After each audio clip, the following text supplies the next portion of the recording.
अस्सलामुअलैकुम and hello everyone, welcome back to my channel. तो हम पहुँचे हैं सूफ़ी सेंट हज़रत शेख अबू बकर तुसी हैदरी कलंदरी के मज़ार पे, जो कि मटका पीर बाबा के नाम से बहुत ही फेमस है। तो जैसा कि ये मज़ार जो है, ये दरगाह जो है, वो दिल्ली के प्रगति मैदान के बिल्कुल 6 to 7 मिनट्स की वॉकिंग डिस्टेंस पे है। साथ ही साथ ये हज़रत निज़ामुद्दीन औलिया के दरगाह के बिल्कुल आसपास में ही है। तो जैसा कि हमारा पहला मोटिव था दरगाह में आके ज़ियारत करने का, तो हम सब यहाँ आए। और ये दरगाह तकरीबन 800 साल पुरानी है। और ये दरगाह इतनी फेमस है कि सिर्फ यहाँ पे इंडिया के नहीं बल्कि अब्रोड के भी लोग आते हैं और अपनी मन्नत पूरी करके जाते हैं। कहा जाता है कि जिसकी भी मुराद पूरी होती है, वो मुराद उतारने के लिए मटका लेकर, चाहे वो मटका आप सोने चांदी या फिर कोई क्ले का मटका ही चढ़ा सकते हैं। साथ ही साथ भुने हुए चने, गुड़ या चीनी के साथ आप अपनी मन्नत को उतार सकते हैं। तो ये रही मटका पीर बाबा की मज़ार। और आप जैसे ही दरगाह इंटर करते हैं तो ठीक आपके राइट हैंड साइड में और एक मज़ार है, जो कि हज़रत शेख रहीमुद्दीन इराकी के है, जो कि आप पीर मटका साहब बाबा के खलीफा हैं। तो जब भी आप इस दरगाह पे आए तो उनके यहाँ भी हाज़िर ज़रूर दें आप। तो मटका साहब बाबा के यहाँ ज़ियारत करने के बाद हम ठीक पहुँचे हज़रत निज़ामुद्दीन औलिया की दरगाह। जैसे कि मैंने आपको पहले ही बताया है कि ये दोनों ही दरगाह बिल्कुल आसपास में ही है। और हम जिस रास्ते से जा रहे हैं आप देख ही सकते हैं कि यहाँ पे अगर आपको चादर चढ़ानी होगी तो आप यहाँ से चादर आपको ईज़िली मिल सकती है।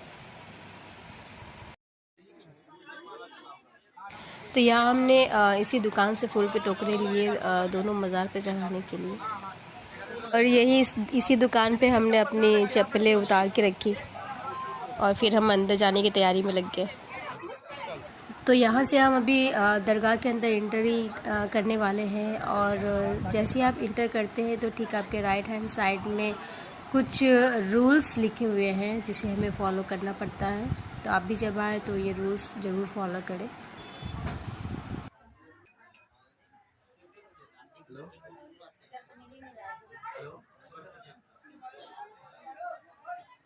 तो जैसे ही आप थोड़े अंदर आप जाते हैं तो आपको सामने ही एक बड़ी सी तालाब दिखेगी, जो कि 700 साल पुरानी बावली है, जिसे हज़रत निज़ामुद्दीन औलिया ने ही तामीर कराई थी। ये है ख्वाजा हज़रत निज़ामुद्दीन औलिया की दरगाह। यहाँ आने के बाद एक अलग ही सुकून मिला हमें, मतलब एक अलग ही पॉजिटिव वाइब मिली। और यह ख्वाजा हज़रत निज़ामुद्दीन औलिया की मकबरा के अलावा यहाँ आपको शाहजहाँ की प्यारी बेटी जहाँ आरा की भी मकबरा मिलेगी। साथ में ही उनके मुरीद थे अमीर खुसराव, उनकी भी मकबरा है यहाँ पे। और यहाँ हर हफ्ते हज़ारों की तादाद में डिफरेंट रिलीजन कास्ट के लोग आते हैं अपनी मुरादें पूरी करने के लिए। और दरगाह के बगल में ही ठीक आपको जो रेड कलर की मस्जिद दिख रही है, इसका नाम है जमात खाना मस्जिद, जिसे सुल्तान अलाउद्दीन खिलजी के बेटे ने तामीर की।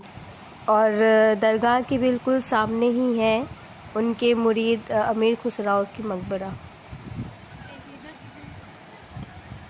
ये है अमीर खुसराव की मकबरा।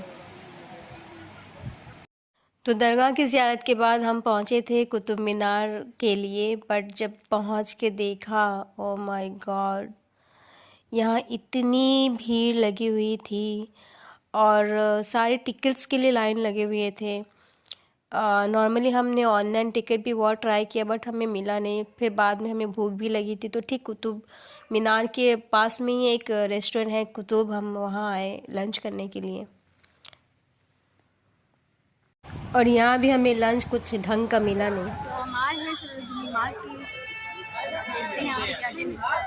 तो जैसा हमने सुना था कि सरोजनी मार्केट में मतलब बहुत ही सस्ती और अच्छी चीज़ें मिलती हैं, तो हमने सोचा कि हम भी एक बार आके देखें, ट्राई करें। तो हमने सच में ही देखा कि यहाँ पे कुछ दुकानों में तो बहुत सारे सेल लगे हुए थे। 100 रुपये, 200 रुपये, 150 रुपये की jeans, top, bottom, kurtis, shoes वगैरह, और अच्छे सेल्स में लगे हुए थे। लेकिन हमारी बैड लक थी कि इस दिन संडे था और काफ़ी भीड़ थी, तो हम वहाँ से वापस निकल आए। तो सरोजनी मार्केट से हम निकल के सीधा पहुँचे रेड फोर्ट यानी कि लाल किला। और यहाँ आने के बाद यहाँ भी काफ़ी क्राउड हमें देखने को मिली। और यहाँ आने के बाद हम सीधा गए टिकट काउंटर के पास। ये आप देख ही रहे हैं, यहाँ टिकट काउंटर है। तो पर पर्सन हमने 50 रुपीज़ टिकट लिए। हमने म्यूज़ियम के लिए टिकट्स नहीं लिए क्योंकि हम हो गए थे बहुत ज़्यादा लेट। और ये है लाहौरी गेट। कहा जाता है कि हर इंडिपेंडेंस डे को हमारे प्राइम मिनिस्टर आके यहाँ पे हमारे तिरंगा को लहराते हैं। तो फाइनली बहुत देर के बाद हम रेड फोर्ट के अंदर आ चुके हैं। जैसे हम लाहौरी गेट क्रॉस करके अंदर जाते हैं रेड फोर्ट के अंदर, तो हम देखते हैं यहाँ पे बहुत सारे छोटे छोटे स्टॉल्स लगे हुए हैं। कहा जाता है कि मुग़ल बादशाह ने अपने मुग़ल औरतों के लिए, उनके नीड्स के लिए, उनकी ज़रूरियात के लिए कुछ बाज़ार यहाँ पे खोल के रखे थे।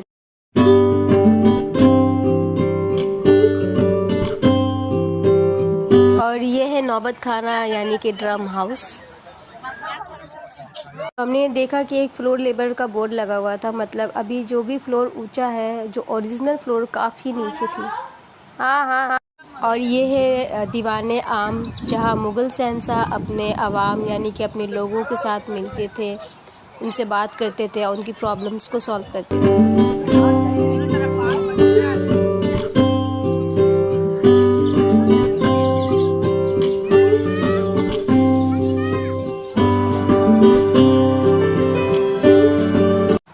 और ये रही मुग़ल बादशाह की थ्रोन यानी कि सिंहासन, जिस पे बैठ के वो अपने लोगों से बातचीत करते थे और उनकी परेशानी को हल करते थे। और अब जब दीवाने आम की बैक साइड जाते हैं तो वहाँ देखते हैं रंग महल। तो ये है रंग महल, जहाँ पर रॉयल फैमिली की फीमेल मतलब औरतें रेस्ट करती थी। और रंग महल के अलावा यहाँ आपको ख़ास महल भी मिलेगी, जो कि 3 पार्ट्स में कंसिस्ट है। एक है तस्बीह खाना, दूसरा ख्वाबगाह और तीसरा बैठक खाना।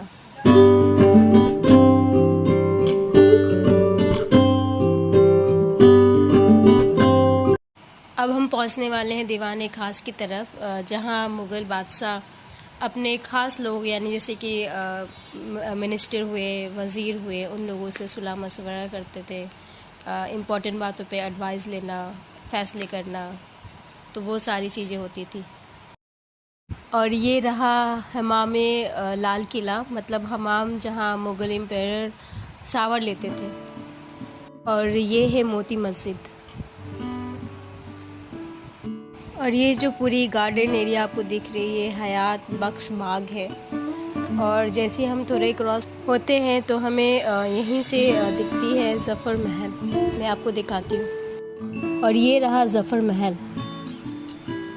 अगर मेरा वीडियो आपको अच्छा लगे तो प्लीज़ लाइक एंड शेयर ज़रूर करें, और हाँ, सब्सक्राइब करना तो बिल्कुल ही ना भूलें।